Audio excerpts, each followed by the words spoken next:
En primera plana, Carlos Herranz. Bienvenidos en Primera Plana, un programa de Radio Francia Internacional y de France 24, primer programa de este año nuevo, de 2023, que se inicia con nuevo mandato de Lula en Brasil, y a partir de ahí nos preguntamos si esto confirma una ola de izquierdas en la región. Lo vamos a plantear hoy a nuestros cuatro invitados. Les presento ya a Benjamín Delille, que es corresponsal en Caracas, responsable del Servicio Internacional del diario Liberación. Bienvenido, Benjamín. Buenos días, gracias por la invitación. María José Zorrilla, politóloga, máster en Cooperación y Desarrollo en América Latina por el Instituto de Altos Estudios sobre América Latina. Bienvenida, María José. Muchas gracias, Carlos. Sabine Grandadán, periodista independiente especializada en Latinoamérica. Bienvenida. Buenos días. Y mi compañero David Gormezano, periodista en France 24, ex corresponsal en Brasil. Bienvenido, David. Hola, Carlos. 2023 arranca con nuevo mandato del incombustible Lula en Brasil. Hoy nuestro asunto en Primera Plana. El izquierdista Lula, a sus 77 años, ha vuelto al poder en Brasil con el Año Nuevo. En su primer discurso, tras ser investido, prometió reconstruir el país tras los años del ultraderechista Bolsonaro y anunció que Brasil está de vuelta en la escena internacional. El nuevo mandato de Lula refuerza la tendencia de más gobiernos de izquierdas en la región, pero no parece una izquierda homogénea, sino con varios puntos de vista respecto a asuntos como la democracia. Recordemos también el año pasado el triunfo de Gustavo Petro, que se convirtió en el primer presidente de izquierdas en la historia de Colombia. A partir del caso de Lula, el último en llegar, vamos a poner luces de fondo para analizar si se trata de una tendencia o no tanto. Antes repasemos algunas portadas. Diario o Globo. Lula promete reconstruir el país de todos y democracia para siempre. Le Monde. Investido, Lula quiere verse como el presidente de la unidad. Desde Argentina, la Nación, Lula inició una nueva era con fuertes críticas al legado de Bolsonaro. Y en España, El País, las 5 primeras economías de América Latina están gobernadas por primera vez por la izquierda. Bueno, pues empecemos por el último en llegar al club. Lula inicia mandato en 2023. Benjamín, ¿qué destacaríamos de sus primeros pasos? ¿Qué señales ha enviado Lula en estos primeros pasos? Bueno, primero muestra que Brasil está de vuelta al mundo, va a salir de su isolación. Aislamiento, sí. Exactamente, y ya tiene previsto, creo, 3 visitas oficiales afuera, una en Argentina, primero al finales de enero, también en Estados Unidos y a Portugal.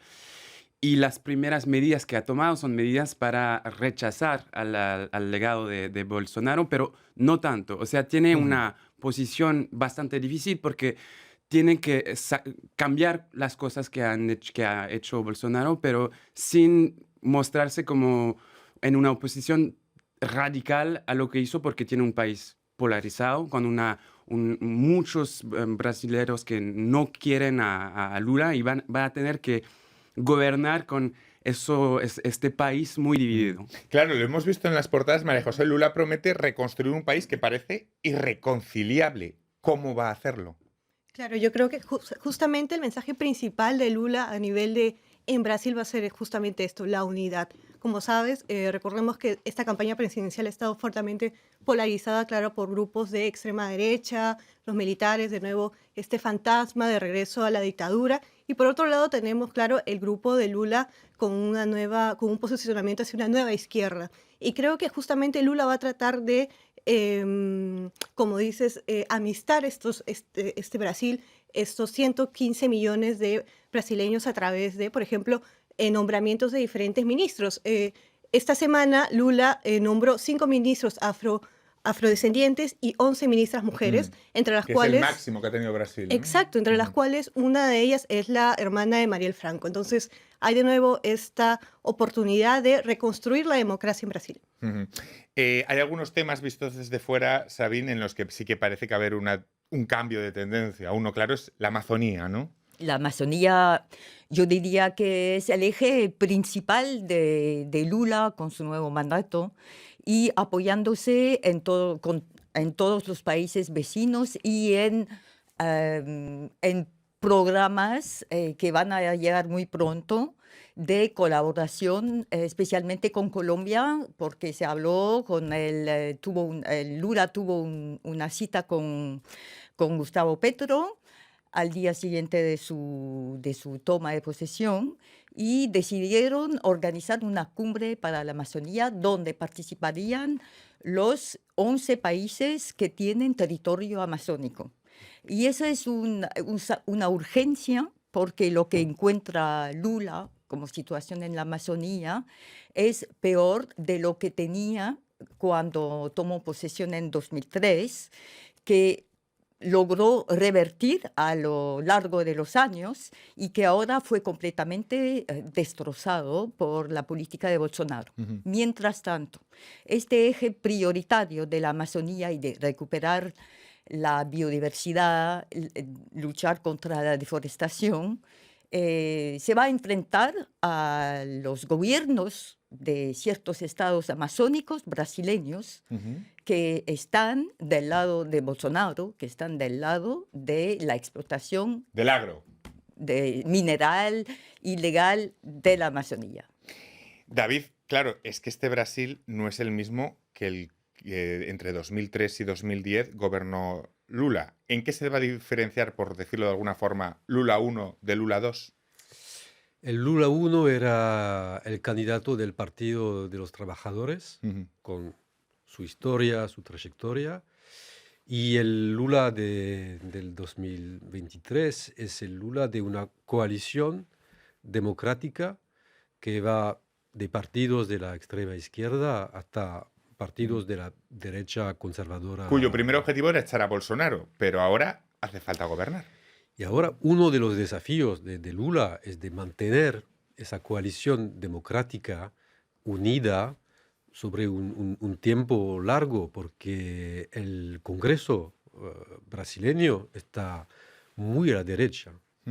Y el peso de los diputados bolsonaristas o ex-bolsonaristas y de lo que los brasileños hablan del centrado, estos partidos que no son centristas, son muy vinculados a intereses del agronegocio o religioso. Oportunistas. Y muy oportunistas.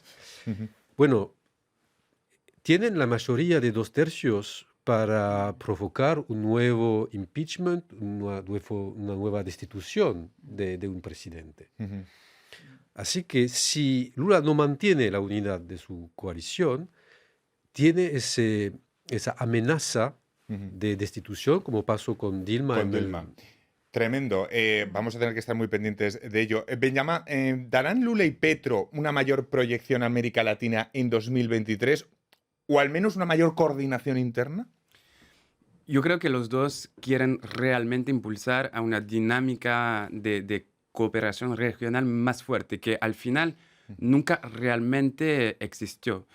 La cosa es que los dos van a querer ser líderes de esa impulsión regional. Yo creo que Lula tiene un peso muy fuerte porque tiene ya experiencia, viene de otra generación y ya tiene esa figura del compromiso y eso creo que va a ayudar también en interno. Y Petro quiere impulsar otra visión, quizás una visión más actual de la izquierda. Vamos a ver cómo los dos pueden hablar, pueden tratar, y esa cumbre en Amazonas va a ser súper interesante sobre eso porque van a llegar muchos otros países como Venezuela y ese tema de Venezuela puede ser interesante en Y eso. normalmente Francia también. Y Francia porque también, sí, claro. tiene territorio amazónico. A ver, vamos a ver. María José, Sabín, misma pregunta. ¿Darán Lula y Petro una mayor proyección en 2023 a América Latina? Pues yo creo que justamente hay como Benjamín señala cierta competencia dentro de quién se va a volver la nueva figura o el nuevo líder de esta nueva izquierda en América Latina. Y me parece que, por ejemplo, no sé, una de las nuevas figuras que está resurgiendo es la figura del presidente chileno, Boric. Entonces creo que todavía son diferentes maneras de ver ciertas políticas sociales en la región, pero creo que al final todavía es muy pronto para poder responder. Para hablar de proyección hacia el mundo de América Latina quizá es pronto, pero para hablar de una mejor coordinación interna, como hablábamos con Benjamín, ¿puede funcionar? Coordinación interna dentro de la región. ¿Dentro de la región? Sí, Lula ya anunció que quería revitalizar muchas instituciones interregionales que Bolsonaro ignoraba totalmente, como el CELAC y la UNASUR, el Mercosur. Ahora son intenciones, porque Claro. al fin y al cabo los países de la región, si hablamos de México, por ejemplo, tienen intereses incluso económicos e intrarregionales un poco divergentes a veces. Los hay que se acercan más a China, al eje Asia-Pacífico, y los hay que quieren abrir y acercarse más a Estados Unidos y Canadá y Unión Europea. Como decía Benjamín, hay analistas que señalan que el único líder que tiene esa capacidad de unir a la región en desafíos comunes es Lula, aunque otros gobiernos quieran, no tienen el peso de Brasil ni la experiencia del presidente Lula. No sé si está de acuerdo, David. Bueno, al mismo tiempo, muchos países de Latinoamérica temen un poco de Brasil Claro. por el tamaño de la economía brasileña. En el Mercosur, una de las razones por cual el Mercosur está estancado es que es un país de más de 200 millones de habitantes, es un poder económico muy grande, y las otras economías latinoamericanas son más chicas.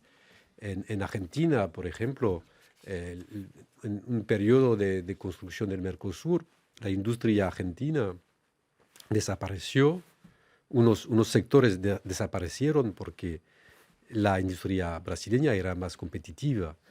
Así que el económico es muy importante. Pero también genera temores. Sí. Pero también genera temores por la magnitud que tiene Brasil. Sí, por el otro lado también está ahí México, que quiere competir con Brasil, con el peso de Brasil, pero con otras decisiones, con otros socios. Con la llegada de Lula al poder, las 5 principales potencias de la región, Brasil, México, Argentina, Chile y Colombia, están gobernadas por la izquierda, algo que es una novedad al mismo tiempo. Benjamín, ¿esto es síntoma de algo o hacer el análisis grupal en bloque es un error? Es complicado porque hay factores que se aplican a cada país y hay factores globales. Yo creo que la pandemia es un factor interesante porque muchas poblaciones de Latinoamérica se dieron cuenta que se necesitaba un Estado fuerte, un Estado social para enfrentar a crisis como esa crisis sanitaria. Pero también al mismo tiempo hay un rechazo global a una forma de política de derecha que no funcionó en los años 2010. Y después hay también cosas realmente, bueno, que dependen de cada país. Por ejemplo, lo que pasó en Chile nace de un movimiento social. Claro. Lo que pasó en Brasil es una reacción al bolsonarismo. Lo que pasó en Colombia es diferente también. Una desestigmatización de la izquierda en Colombia. Es decir, son cosas distintas, ¿no? Claro, las realidades distintas. Esas dinámicas globales, yo creo que tienen mucho que ver con el económico, y después dinámicas internas de política de gestión social que son diferentes. Vamos a seguir analizando si se está produciendo o no una ola de izquierdas en América Latina con la llegada de Lula al poder, pero va a ser a vuelta de esta pequeña pausa. Hasta ahora.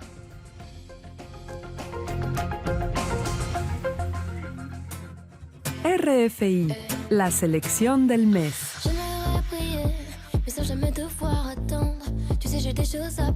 Orelsan et Angèle. Et voilà, je me suis plantée, moi qui voulais pas redescendre, comme un lendemain de soirée. Vesco et Manu Sissoko.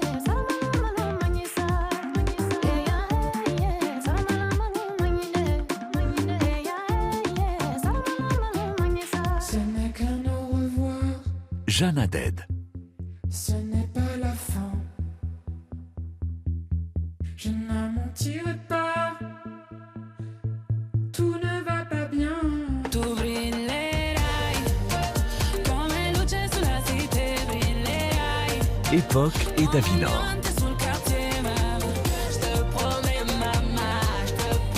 RFI. Seguimos en Primera Plana esta semana analizando con la llegada de Lula al poder, recién estrenado mandato en 2023, si se está produciendo una ola de izquierdas en América Latina y a partir de ahí si ese análisis se puede efectuar en bloque o no, o quizá no. Lo hacemos con Benjamín Delille, es corresponsal en Caracas, María José Zorrilla, politóloga, Sabine Grandadán, periodista independiente, y David Gormezano, periodista de aquí de France 24, que fue corresponsal en Brasil. Antes de la pausa estamos hablando con Benjamín, que quizá hay algunas características, algunas cosas que sí que podamos analizar para toda América Latina como causas de esta ola de izquierdas, y luego hay realidades específicas de cada país. No sé si está de acuerdo María José, David, Sabine. Yo diría que hay otro elemento que contribuye a que haya una ola de izquierda en Latinoamérica, a pesar de que pienso que también es una cuestión de oportunidades, de alternancia. Pero es la toma de conciencia, si me puedo expresar así, de la opinión pública, de lo que se debe esperar de una acción de Estado, de la cosa de los servicios públicos, de la justicia social, de las ayudas y el sostén del Estado en las pensiones, en la distribución de los recursos. O sea, yo creo que las opiniones públicas de América Latina están tomando mucha conciencia después de los estallidos sociales que hubo, de que el Estado tiene que intervenir. Y esa es una cosa de gobierno sociodemócrata. Lo enlazo con la pandemia. ¿Eso quiere decir que la tendencia hacia la izquierda responde en parte a una mayor sensibilidad a tener servicios sanitarios, por ejemplo, de calidad, derivados de la pandemia de la COVID? David. Sí, claro, la pandemia tiene un impacto muy fuerte sobre bueno, la elección en Brasil, seguramente, y en otros países también. Pero esta ola de gobierno de izquierda me parece intervenir en un contexto muy diferente de los años 2000. Claro. Porque crecimiento de nivel chinés, más o menos, no va a ocurrir en los próximos años. Y también en los años 2000 había una voluntad de oponerse a Estados Unidos, en pleno guerra de Irak, en esa década. Y ahora no veo una unidad latinoamericana fuerte como en los años 2000 para tener una voz común en el escenario mundial. Quizá esas izquierdas también son distintas. Analizándolo, claro, Lula se acerca más a la generación de AMLO que a la de Boric. ¿Ideológicamente también, María José? Claro, mira, yo pienso que definitivamente es saludable para la democracia que haya este cierto péndulo del poder hacia la izquierda. Y claro, como te comentaba, Boric para mí representa justamente esta nueva imagen de una nueva izquierda con nuevas propuestas, por ejemplo, interesados más en las luchas feministas, en las luchas medioambientales, en las luchas LGTBI, etc. Entonces, creo que es una nueva forma de tratar estos nuevos temas sociales con una nueva perspectiva. Les pregunto por lo que tenían enfrente estos candidatos de izquierdas, porque muchos de ellos han ganado candidatos de extrema derecha en América Latina. ¿En qué se diferencian esos candidatos de extrema? Algo un poco raro, porque son candidatos como que sea Bolsonaro o Kast, por ejemplo, en Chile, que han nacido de la democracia, pero que llegan con un discurso de nostalgia a algo de orden más fuerte, llegan con un discurso muy populista, muy antisistema, y creo que nacen también de esa ola de corrupción que hubo en América Latina desde el principio de los años 2000, y juegan, aunque a veces sean inculpados o tienen vínculos con corrupción, llegan con un discurso para decir, sacamos a todo ese sistema político y vamos a poner orden de nuevo. Aunque no lo hacen, aunque destruyen a todo como lo hizo Bolsonaro, llegan de eso, de esa dinámica con el caso de Brecht que hubo en Brasil y en toda América Latina. Yo creo que nacen de eso. No es realmente el mismo síntoma que Europa, es algo muy latinoamericano. Porque el bolsonarismo, David, estamos de acuerdo, no se va a ir con la llegada de Lula.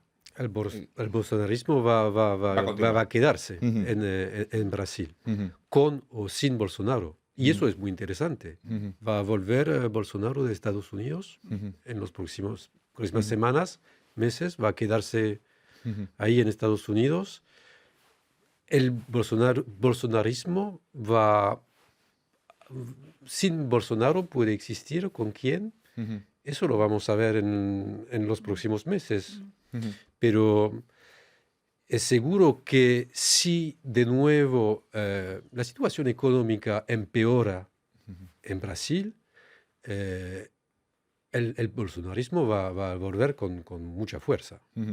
Volviendo al tema de las diferentes izquierdas, una de las principales cualidades que puede tener una izquierda nueva como la de Boric es romper ese bloque homogéneo que en algún momento, bueno, varios de ellos defendían a Chávez y al régimen cubano en alguna ocasión. Boric representa una figura de esa izquierda, o es el estandarte de esa izquierda que es crítica con Venezuela y con Cuba.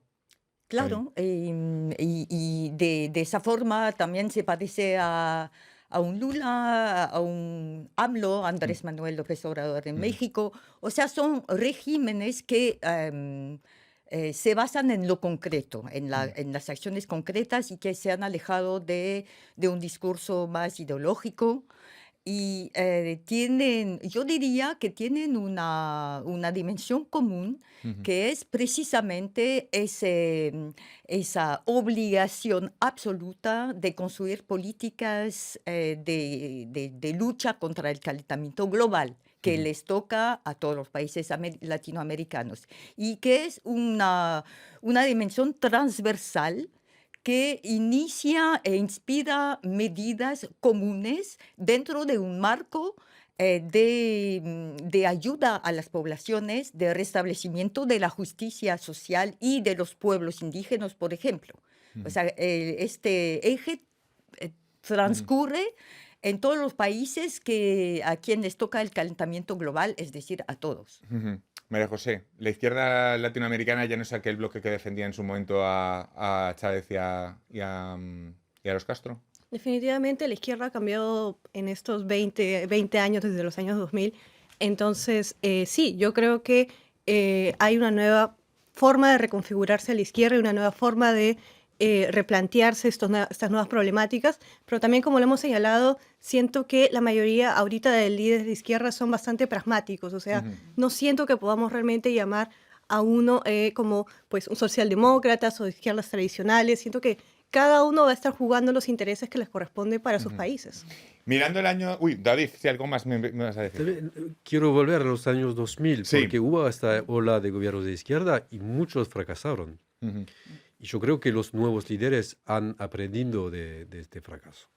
Y que las batallas culturales en los países latinoamericanos pensaban que las habían ganado y se dieron cuenta con la vuelta de una derecha aún más extrema que antes, que no, que la batalla cultural la izquierda no la ganó y que todavía...